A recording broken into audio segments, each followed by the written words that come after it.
আসসালামু আলাইকুম ভিউয়ার্স, কেমন আছেন সবাই? আজকে অক্টোবরের 22 তারিখ বিটকয়েন প্রাইস অ্যানালাইসিস। এখানে দেখতে পাচ্ছেন বিটকয়েন দীর্ঘ সময় ডাউন ট্রেন্ডে ছিল।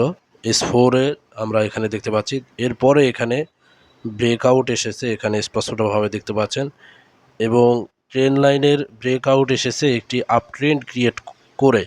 তো সেই ক্ষেত্রে এখানে দেখতে পাচ্ছেন আমি আপনাদেরকে উইক টু উইক বা ক্যান্ডেলের শেষ প্রান্ত ধরে আমি আপনাদেরকে ট্রেন্ড লাইন ক্রিয়েট করে দেখাচ্ছি। তো এখানে যখন আমরা আরও ছোট টাইম ফ্রেমে আসলাম, S1 যখন আসলাম, তখন এখানে দেখতে পাচ্ছি যে একটা আপ ট্রেন্ড দেখাচ্ছে এবং এখানে একটি সাপোর্ট জোন রয়েছে। আর উপরের দিকে যদি আমরা দেখি সেই ক্ষেত্রে 1,16,000, 15-16,000 এখানে একটি রেসিস্ট্যান্ট জোন আছে এবং 1,14,000 একটি রেসিস্ট্যান্ট জোন আছে। সেই ক্ষেত্রে আমরা প্রাইস এই দুইটি সাপোর্ট এবং রেসিস্ট্যান্টের মাঝেই দেখতে পাচ্ছি। যদি এখানে 1,06,000 যে সাপোর্ট লেভেল আছে এটা যদি ব্রেকআউট করে, তাহলে আমরা এখানে সেল দেখব, কারণ এটা ট্রেন্ড লাইনেরও ব্রেকআউট হবে। এবং উপরের দিকে যদি ব্রেকআউট হয়, তাহলে সেই ক্ষেত্রে আমরা উপরের দিকে বাই দেখব, সেক্ষেত্রে 1,16,000 লেভেলটা ব্রেকআউট হতে হবে।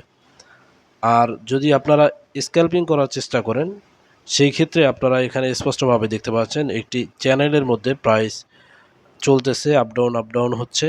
তো সেই ক্ষেত্রে আপনারা চ্যানেল ড্র করে রাখবেন। রাখার পরে যখনই প্রাইস এই যে ট্রেন লাইন, নিচের যে ট্রেন লাইন, এই ট্রেন লাইনের নিচে চলে আসবে, আমি আপনাদেরকে দেখাচ্ছি। যদি ট্রেন লাইনের নিচে ব্রেকআউট দেয়, তাহলে এখানে থেকেই আপনারা সেল দেখতে পারেন।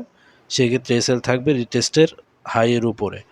আর যদি এমন হয় যে প্রাইস নিচের দিকে আসলো, নিচের দিকে আসার পরে এখানে ট্রেন লাইনের কাছে রিজেকশন নেয়, তাহলে এখানে রিজেকশনে আপনারা, অর্থাৎ ব্রেক ডাউন না করে রিজেকশন যদি নেয়, সেক্ষেত্রে আপনারা বাই দেখতে পারেন। সেক্ষেত্রে আপনাদের টিপি থাকবে 1,12,000-এর